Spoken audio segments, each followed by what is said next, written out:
அப்படின்லாம் இருக்கக்கூடாது. 9 மணிக்குன்னா 9 மணிக்கு நம்ம வந்து கடை திறந்தா வர்றாங்களோ வரலையோ வருவாங்க மெதுவா மெதுவா. நிறைய பேர் பார்க்குறோம் இல்லையா? அந்த மாதிரி எந்த நேரத்துக்கும் அந்தந்த தொழிலிலே வல்லவர்கள் அந்த தயாராக இருக்க வேண்டும். புலி கிடத்தல்ங்கிறது புலிங்கிறது ஒன்றையுமே நிறையாக செய்யாது, அமைதியா இருக்கும். ஆனா வந்த போது உண்டான வகையிலே பார்த்துக்கொள்ளும். அது போல புலி போல கிடந்தாருன்னா புல்லுதல்னா அப்படியே பிடித்துக் கொள்ளுது. புல்லுதல்னா சாதாரணமா தழுவுதல்னு சொல்லுவோம். புல்லுதல்னா இப்ப நாம் ஒருவருக்கு ஒருவர் புள்ளி கொண்டோ, ராமனும் அனுமானும் புள்ளி கொண்டதாருன்னா தழுவி கொண்டார்கள் அர்த்தம். இந்த இடத்துல புல்லுதல் புலி போலங்கிறதுனால புல்லுதல்னால புலின்னு வந்தது, அதனுடைய வேறு. அப்படி போய் உடனே பிடிச்சுக்கலாம். அது போல அந்த சொல்ல ஞாபகம் வச்சுக்கோங்க. தனது இறையனை மேல் பாய்ந்து புள்ளி கொள்ளும், அதனாலே புலின்னா பேரா. நேரடியாக தாக்குமே அல்லாமல் வஞ்சனையாக தாக்காது. எது வஞ்சனைக்கு வேலையே மிருகம் என்றாலும் கூட நேர்மையாகத்தான் தனக்குரிய இறையை எடுக்கும். இறை வேணும்னாத்தான் மற்றதை தாக்கும், இல்லைன்னா அது போய் மற்றவர்களெல்லாம் கொள்ளாது. தனக்கு இறை வேணும், இதுதான் தனக்கு இறை, அதனால அதை தாக்கி கொண்டு தாக்கும். அதுல கூட ஒரு வரைமுறையில் வைத்திருக்கின்றார்கள் பாருங்கள், விலங்குகள் என்றார். ஆள்கள் புற அழைத்தார், யாருடா என்னை சண்டை போட அழைத்தது என்று ஏற்றி சினந்து சிங்கம் போல கிளந்து சேர்வர் கச்சில் செறிந்த உடை மேல் நீக்கி வார்கடலும் கட்டி வடிவாள் பலகை கொண்டு போர் முனையில் ஏனாதிநாதர் புறப்பட்டார். போருக்கு வந்தாச்சு, வாயிலுக்கு வந்தாச்சு. பயங்கரமா போர் நடக்குது. இந்த போர் காட்சியெல்லாம் தக்கையாக பரணி, கலிங்கத்து பரணின்னு 2 நூல்கள். பரணி பாடுறதுன்னா ஒரு வீரன் 1000 வீரர்களை கொன்று விட்டிருந்தால் அந்த வீரன் மேல் பாடப்படுவது பரணி. ஒரு வீரனாக இருந்தா 1000 பேர் கொண்டு இருக்கணும், அவன் மேல பாடப்படுவது பரணி. அப்பெல்லாம் புலவர்கள் வாயாலே பாடல் பெறுவதுதான் மிக உயர்ந்த சிறப்புன்னு கருதிய காலம். அதனால்தான் பரணி பாடினார்கள் அவங்கெல்லாம். அப்படி வில்லோடு வில்கள் மோதின, வாளோடு வாள்கள் மோதின, வேலோடு வேல்கள் மோதின, வீரர்கள் தோளோடு தோள்களை மோதினார்கள். இரத்த ஆறு ஓடியது, குறை உடலங்கள் எல்லாம் கூத்தாடிக் கொண்டிருந்தன, விரைந்து கிடந்தன. குடல்கள் எல்லாம் வெளியிலே வந்து சிதறி கிடந்தன, கழுவு கூட்டங்கள் எல்லாம் வந்து மொய்த்தன. அத்தனை அளவுக்கு போர்க்களமாக அந்த இடம் காட்சியளித்தது. அந்த அளவுக்கு இவர்கள் இருவரும் இவர்களை சார்ந்து வந்த வீரர்களும் போர் புரிந்தார்கள். எத்தனை வீரமுடையவர்களால் அந்த காலத்தில் இருந்திருக்கிறாங்க பாருங்க. இரவாமல் எஞ்சி படைகளுடன் இருந்த ஏனாதி நாயனார் முன்வந்து, இறந்தவர்கள் போக மிகுந்திருக்கிறார்கள் அல்லவா வீரர்கள், அவங்களோட சரி இந்த மாதிரி இடத்துல நின்று போர் புரிய கூடாதுன்னு எஞ்சி இருக்கிற வீரர்களோடு முன்னால வந்தார். அதே போல அதிசூரனும் தன்னுக்குள்ள எஞ்சி இருக்கிற வீரர்களோடு முன்னே வந்தார். இருவருக்கும் ரொம்ப நேரம் போர். இறுதியில் அதிசூரன் தோற்று ஓடினான். ஏனாதிநாதனாருடைய வீரத்துக்கு அஞ்சிக் கொண்டு தோற்று ஓடினான்.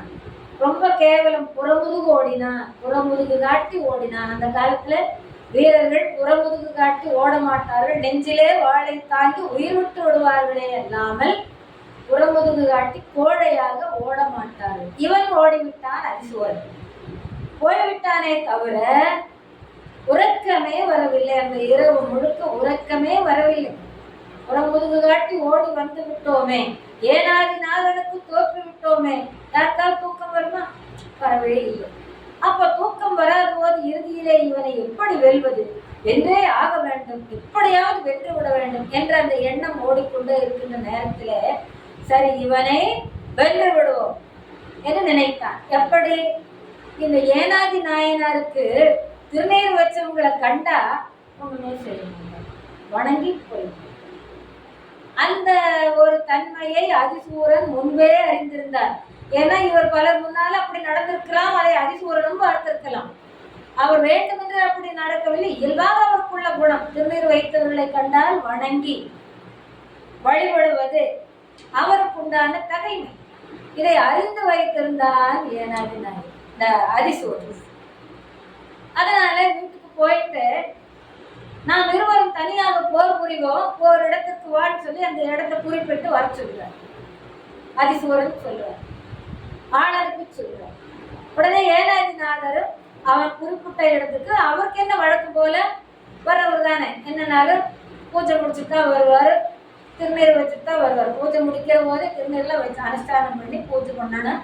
அனுஷ்டானம் பண்ணும் போதே திருநீர் முதல்ல நீராடி இத்தனையும் முடிச்சுட்டானே. நீராடுறதுன்னா குளிச்சுட்டு, நீராடினா திருநீரெல்லாம் அனுஷ்டானம் பண்ணி திருநீரெல்லாம் வச்சுட்டு பூஜை எல்லாம் முடிச்சுட்டு இருக்கிறது அவர் பழக்கம். இவன் அழைத்த உடனே சரி வருகிறேன் என்று அவன் குறிப்பிட்ட தனி இடத்துக்கு வந்து விட்டான்.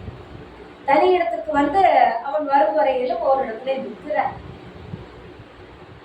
அவனுக்கு வந்த உடனே தெரியாது, அப்படி கொஞ்சம் உள்ள தள்ளி நிற்கிறான். அவன் வரணும்ல, அவனை எதிர்பார்த்து கொண்டு நிற்கிறார். அவரும் நன்று இது என போவருட தனியாக ஒரு இடத்திற்கு வந்தார். வாழும் பலகையும் ஏந்தி அவனை எதிர்பார்த்து நின்றார் ஏனாதிநாதர். அதிசூரன் நினைத்தான், இப்படியெல்லாம் திருநீறு வைத்தவர்களை கண்டால் எந்த நிலையிலும் இவர் தீங்கு செய்ய மாட்டார் என்பதை மனதிலே நினைத்து ஆழமாக வைத்துக் கொண்டவன் எப்படி வருகின்றான்? திருநீற்றை பற்றியும் திருநீற்றை பூசவும் தெரியாதவன் அதிசூரன். அவன் திருநீர்னா என்னன்னு தெரியாது. தெரிஞ்சிருந்தால் அவன் இதுவரையிலும் வச்சு பழக்கம் இல்லை. எப்படி வைக்கணும் தெரியாது, அதனுடைய பெருமை என்னன்னு தெரியாது. அப்படிப்பட்ட அதிசூரன் எப்படி வராம பாருங்க. நெற்றி நிறைய நீர் பூசி, புறத்திலே வெந்நீரை நிறைய பூசி, மனத்திலே கருப்பு மிக வைத்து, வெளியில பார்த்தா வெள்ள விளையேண்டு, உள்ள பார்த்தா கருகருணும். உள்ள யாராலையும் பார்க்க முடியுமா? அவனுக்கு தான் தெரியும். உள்ள மனத்திலே வஞ்சக கருப்பு வைத்து, மேனி முழுக்க புறத்திலே வெண்திரு நீர் பூசி, வெள்ளை விளையேறு நீர் பூசி. இது சொன்னோம்னா நமக்கு யாரும் ஞாபகம் வரணும்? மெய்ப்பொருள் நாயனார் முத்தநாதன். இந்த முத்தநாதன் மனதுக்குள்ளே வஞ்ச கருப்பு வைத்து மெய்ப்பொருள் நாயனாரை அழைத்து கருதி வந்தான். இதே மாதிரிதான் மெய்ப்பொருள் நாயனாரை தன்னால் வீழ்த்த முடியாது என்று கருதி வஞ்சகத்தால் புத்தகத்திலே கவலையை மறைத்து வைத்து, கத்தியை மறைத்து வைத்து வந்து தானும் திருநீர் பூசிக்கொண்டதோடு காவி உடை அணிந்து உத்ராட்ச மாலை அணிந்து முழு கோலத்தோடு வந்தாங்க. அந்த நினைவு நமக்கு இங்கே வருகிறது பார்த்தீங்களா?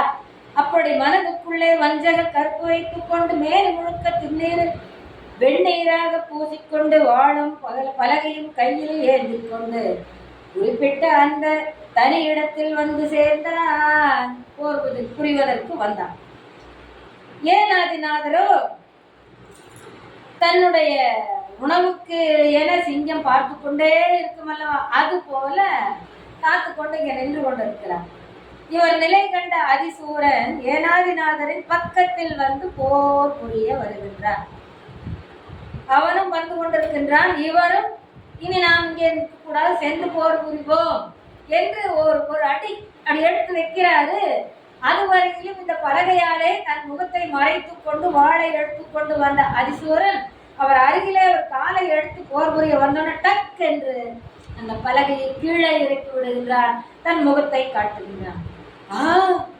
இறைவா, திருநீர் முழுக்க பூசி இருக்கிறானே. இதுவரை இவன் திருநீற்றை பற்றி அறியாதவன். இதுவரை அவன் நெற்றியிலே நான் திருநீற்றை கண்டதில்லை.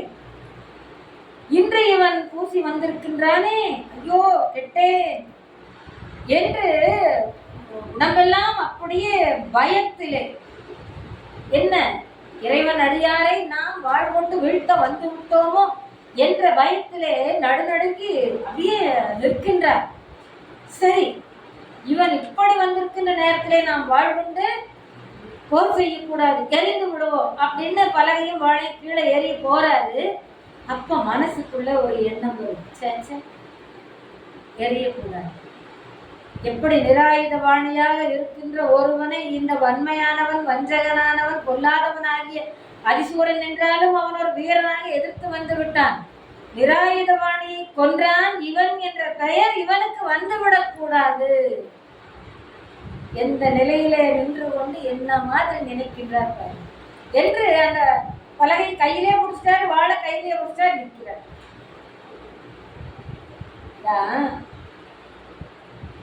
திருநாவுக்கரசர் ஒரு பாட்டு திருநெற்றி எவரேனும் தாமாக யாரா இருந்துட்டு போறாங்க, யாரா இருந்தாங்க, இலாடத்து இட்டு நீர் கண்டார். இலாடம்னா நெற்றி, நெற்றியில திருநீற்றை கண்டார். சாதனமும் கண்டார், மற்ற சாதனங்கள் மாலையும் காவி வேஷ்டி அந்த அடியாருக்குரிய கோலம். திருநேரும் சாதனமும் கண்டார் மூழ்கி ரொம்ப மனசுக்குள்ள நினைந்து வணங்கி உவராதே வேறுபாடாக நினைக்காமல் அவர் அவரை கண்டபோது உவந்து. அதனாலதான் நெற்றியில திருநீர் நிறைய வச்சு போனது. அந்த நெற்றியில திருநீர் வைத்தவர்களை கண்டால் உடனே மகிழ்ந்து போதும். நீங்களும் அழைச்சிட்டு போனீங்களா இந்த கோயிலுக்கு, அப்ப எல்லாரும் நெற்றியில நீர் இருக்கிறவங்க தான் அத்தனை பேர் உட்கார்ந்துருந்தாங்க.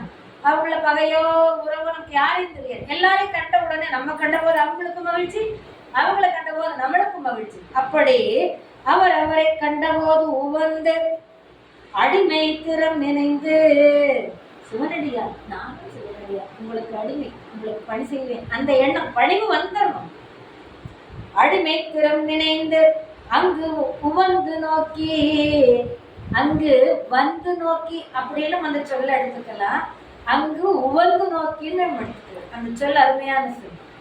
அங்கு வந்து நோக்கி, அங்கு வந்து நோக்கி மகிழ்ச்சியோட பார்த்து இவர் தேவர் அவர் தேவர் என்று சொல்லி இரண்டாட்டாது ஒழிந்து, இவங்க உயர்ந்தவங்க இவங்க தாழ்ந்தவங்க, இவர் தேவர் இவர் அப்படியெல்லாம் எந்த வேறுபாடும் கருதாமல் அந்த வேறுபாட்டை ஒழிந்து ஈசன் திறமே பேணி. அவர் ஈசன் அடியார், அவர் இறைவன் அடியார், அவர் சிவபெருமானுடைய அடியார். மணிமேகலா சிவபெருமானுடைய அடியார், பத்மாமா சிவபெருமானுடைய அடியார், பத்மினி அம்மா சிவபெருமானுடைய அடியார். இங்க வந்தவங்க இந்த அடியார் கூட்டத்தில் இருக்கிறவங்க எல்லாமே சிவனடியார் என்று ஒருவருக்கு ஒருவர் அந்த பணிவு வந்து ஒருவருக்கு ஒருவர் வணக்கம் செலுத்திக் கொண்டு என்ன நாமும் வைத்திருக்கின்றோம். போற்றியோம் நமச்சிவாய, சிவாய நம, நமச்சிவாய, ஓம் நமச்சிவாய என்ன மந்திரங்களை அந்த குழுவிலே நாம் வைத்து வணங்குகின்றோமோ. எதுவுமே தோன்றவில்லை, ஓம் சிவாய நம, ஓம் நமச்சிவாய சொல்லி வணங்கிவிட்டால் இறைவனை வணங்குவதாக அர்த்தம். ஏனென்றால் தொண்டதம் பெருமை சொல்லவும் பெரிதே. அடியார்களுடைய உள்ளத்துக்குள்ளே ஆண்டவர் இருக்கின்றார் என்பதனாலே அவர்தம் பெருமையை சொல்ல முடியுமா அப்படின்னு முதல் வகுப்பிலே நம்ம பார்த்தோம். அப்படி ஈசன் திறமை வேணி கவராதே, கருப்பு வைக்காமல் வஞ்சகம் இல்லாமல் தொழும் அடியவர் நெஞ்சினுள்ளே.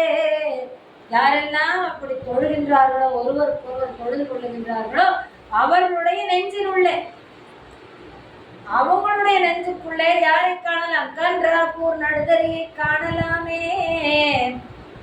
இறைவனை, கன்றாப்பூர்ங்கிற ஊருக்குள்ள இருக்கிற இறைவனை நாம் அங்கே காணலாம். அவ்வளோ தூரம் போய் காண வேண்டாம், அவங்க நெஞ்சுக்குள்ளேயே. நெஞ்சுக்குள்ள இருக்கிறது எப்படி? கண்ணுக்குள்ள தெரியும். அகத்தின் அழகு முகத்துல தெரியும். முகத்துல எது காட்டக்கூடியது? கண்கள் காட்டும். இப்ப இறைவனை நான் எங்க பாக்குறேன்? உங்க நெஞ்சுக்குள்ள. இறைவனை நான் எங்க பாக்குறேன்? உங்க நெஞ்சுக்குள்ள. இறைவனை நான் எங்க பாக்குறேன்? உங்க நெஞ்சுக்குள்ள. நீங்க எல்லாம் எங்க பாக்குறீங்க? என்ன நெஞ்சுக்குள்ள. இப்படி ஒவ்வொரு உயிரிலும் இருக்கிறான் இறைவன். தெரிந்து கொண்டவர்கள் பக்குவம் கொடுத்து இறைவன் ஆட்கொண்டா அவங்களுக்கு தெரிஞ்சுது. இல்லைன்னா மண்ணுலக வாழ்க்கையில உடம்பு கொண்டே பிறந்து இறந்து மறுபடியும் பிறந்து என்ன வாழ்க்கை, என்ன கொடுமையடா இது, என்ன கொடுமையடா, என்ன கொடுமையடா இப்படி பாடிட்டு இந்த பக்குவம் வந்தவர்கள் இப்படி உலகம் இருக்கிறதே என்று வருத்தி கொண்டிருப்பார்கள். ஆனால் அது அவர்களுக்கு தெரியாது. இந்த மாய உலகிலே வந்து போய்கொண்டு லோலோ என்று அனுபவித்துக் கொண்டு இருக்க வேண்டிய நிலை. அப்படி அவர்களுடைய நெஞ்சில் உள்ள இறைவனை காணலாம் என்ற அளவிற்கு அடியார்களுடைய பக்தி, அவருடைய அன்பு இருக்கின்றது. அதனால்தான் இலாடத்து இட்ட நீர் கண்டால் எவரேனும் தாமாக நாம் அவரை வணங்க வேண்டும். ஏன்? அங்கதான் இறைவன் இருக்கிறார் என்ற நிலை.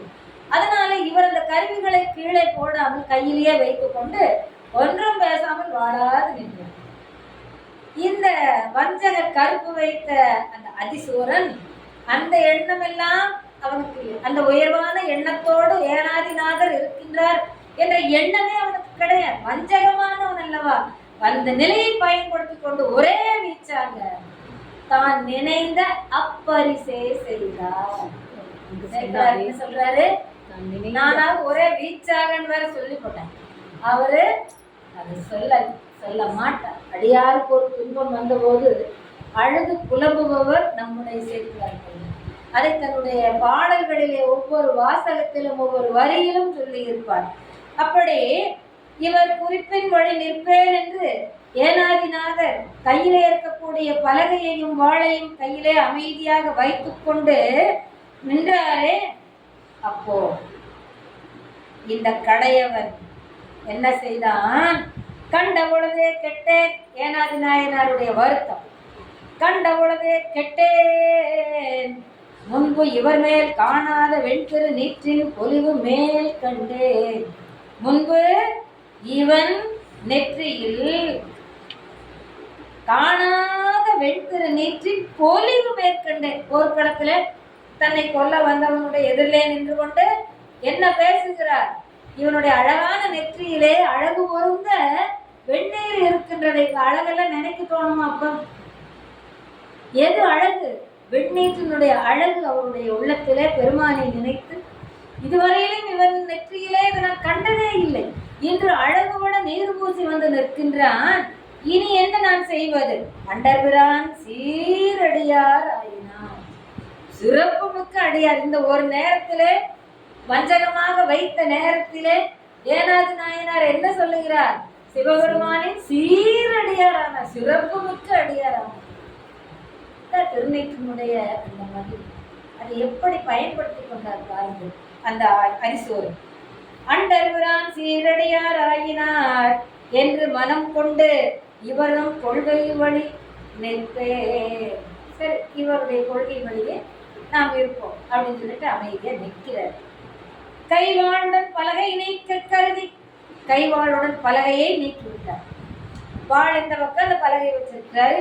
டக்குனு முகத்துல இருந்து எடுத்தார். அது செய்யார் நிராயுதரை கொன்றார் எனும் தீமை எய்தாமை வேண்டும் இவர்க்கு. நிராயுத வாணியாக நிற்கின்ற ஒருவரை கொன்றார் என்ற பழி இந்த அதிசூரனுக்கு வரக்கூடாது என்று இரும் பலனை அந்த இரு பலகையோட அந்த நெய்வாள் அப்படியே பளபளன்னு வச்சிருக்கிறார். நெய் கொண்டு நெய் பூசின வாழ் என்ன பளபளன்னு வச்சிருக்கார். நெய்வாளுடன் அடுத்து நேர்வார் போல் நேர் நின்றார். போருக்கு வருமா போல் அந்த தோற்றத்தையும் வச்சிருக்கிறார்.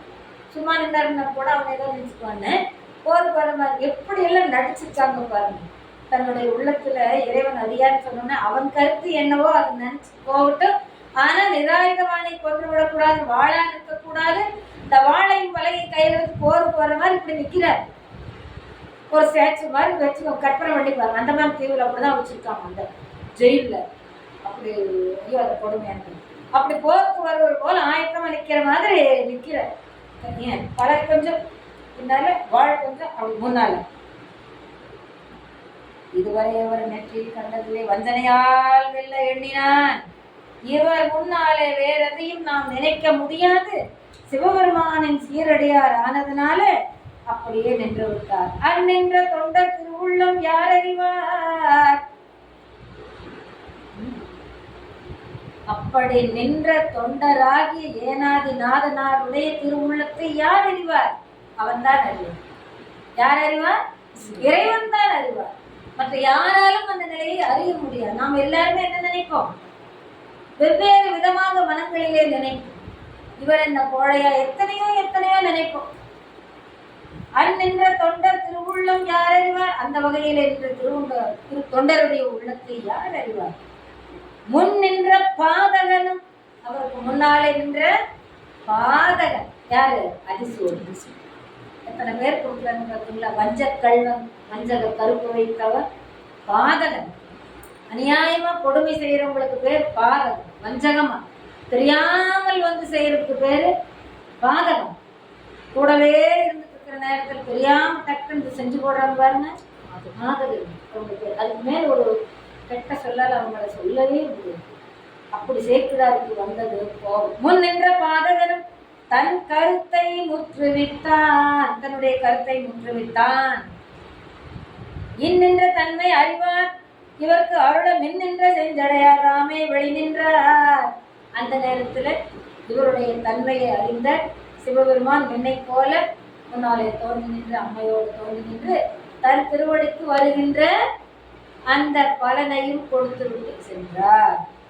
மின்னின்ற செஞ்சடையார் தாமே விடுகின்றார். அவருடைய தன்மையை, ஏனாதிநாதருடைய தன்மையை அறிந்தவர் இறைவனே. அதனால் அதற்கு உண்டான பயனை அளிப்பவர் போல் வெளிப்பட்டு நின்றார். வெளிப்பட்டு நின்று மற்ற இனி நாம் போற்றுவது என் வானோர் பிரான் அருளை பற்றலகம் கைவாழால் பாசம் அறுத்தருளி. யாருடைய திருவருளால் இந்த ஏனாதிநாதருடைய பாசம் அறுத்தது? நம்ம முன்பே சொல்லி இருக்கிறோம். பதி பசு பாசம். இறைவன் உயிர்களாகிய நாம் இந்த நம்மை இறைவனோடு சேர விடாமல் தடுப்பது இந்த பாசம். அந்த பாசம் அறுக்கப்பட்டு விட்டால்தான், அடியோடு அறுக்கப்பட்டு விட்டால்தான் இறைவனுடைய அடியை சென்று அடைய முடியும். அப்போ அந்த பாசத்தை அறுத்தது எது? வாழ். அந்த வாழ் யாரால் வந்து வாழ் மூலமாக அறுக்கப்பட்டது? இறைவனே வந்து அந்த வாழ் என்ற கருவியை கொண்டு அவர் பாசத்தை அறுத்தது போல இந்த பாசத்தை வைராக்கியம் என்று சொல்லும். வைராக்கியம்னா உலக பொருள் மேல் ஒரு துளி கூட இச்சை இல்லாமல் இறைவன் திருவடியை சேருகின்ற அந்த அன்புத்தன்மை ஒன்றே. அதனால கைவாழால் பாசம் அறுத்தருளை உற்றவரை என்றும் உடன் பெரியார் அன்பருளை. அந்த நிலையிலே இருந்த ஏனாதி நாதனாரை தன்னுடன் வைத்து கொண்டு என்றும் தன்னை புரியாதவரான நிலையை கொடுத்து அன்பை கொடுத்து அன்பருளை தன்னுடைய திருவடியிலே வைத்துக் கொள்ளுவார். அந்த அருளை புரிந்து பொற்றொடியாள் பாகனார், அம்மையை பாகத்திலே உடையவர், பொன்னம்பலம் அணைந்தார். தன்னுடைய இடத்துக்கு பொன்னம்பலத்திற்கு சென்று விட்டார். இறைவனது திருவருளை என்னென்று போற்றுவது? பகைவருடைய கை வாழினால் பாசத்தை அறுத்து அருள் செய்து உற்றவராகிய அன்பராகிய மேன்மை மிக்கவராகிய குறைவில்லாத நிறைவுடையவராகிய அந்த ஏனாதி நாயனாரை தம்மோடு என்றும் புரியாதிருக்கும்படி அன்பு கூடிய நிலையிலே அவருக்கு அருள் செய்து இறைவியை ஒரு பாகத்திலே கொண்டு காட்சி கொடுத்த இறைவன் தன்னுடைய பொன்னம்பலத்தை அடைந்தார். தான் வீட்டிலிருந்து அருளக்கூடிய இடத்தை அடைந்தார். இவ்வாறாக ஏனாதி நாயனாருடைய வரலாற்றை சேக்கிழார் பெருமான் நிறைவு செய்கிறார். இதிலிருந்து வஞ்சகத்தால் ஒருவன் ஒரு செயலை செய்ய நினைப்பது முற்றிலும் தவறு. அந்த வஞ்சகத்தால் செய்தவன் எத்தனை நாட்களுக்கு அந்த உயிரோடு இருந்து அந்த உலகத்திலே வாழ்ந்து விட முடியும்? அப்படியானால் ஏனாதி நாயனார் நிறைவுடையவர். ஆனால் இந்த உலக வாழ்க்கையிலே இருந்ததுனாலே அவருக்கு பாசம் இருந்தது. ஒரு அரசனுக்கு கண்டு போய் அவனுடைய படைகளுக்கு வாழ்பயிற்சி செய்து கொடுத்து தன்னுடைய தொழில இருந்தார். ஆனால் இந்த உலகத்திலே பிறந்தவர்களுக்கு பாசம் என்று ஒன்று வந்து சேர்கிறது. முற்பிறவியின் பயனாக இருக்கலாம், இப்பிறவியில் செய்வதாக இருக்கலாம். அந்த பாசம் வேரோடு அறிய பெற்றால்தான் இறைவனுடைய திருவடிக்கு சேர முடியும். எனவே அந்த கருவியாக வாழ் இருந்து அந்த வாழால் அதிசூரனுடைய கையிலே கொடுத்து இறைவன் செயலால் தான் அது முடியும். கொடுத்து அவரை அவன் நினைந்த வண்ணமே செய்ய சொல்லி ஏனாதிநாதனாருடைய பாசத்தை முற்றிலுமாக அறுத்து தன்னுடைய திருவடிக்கு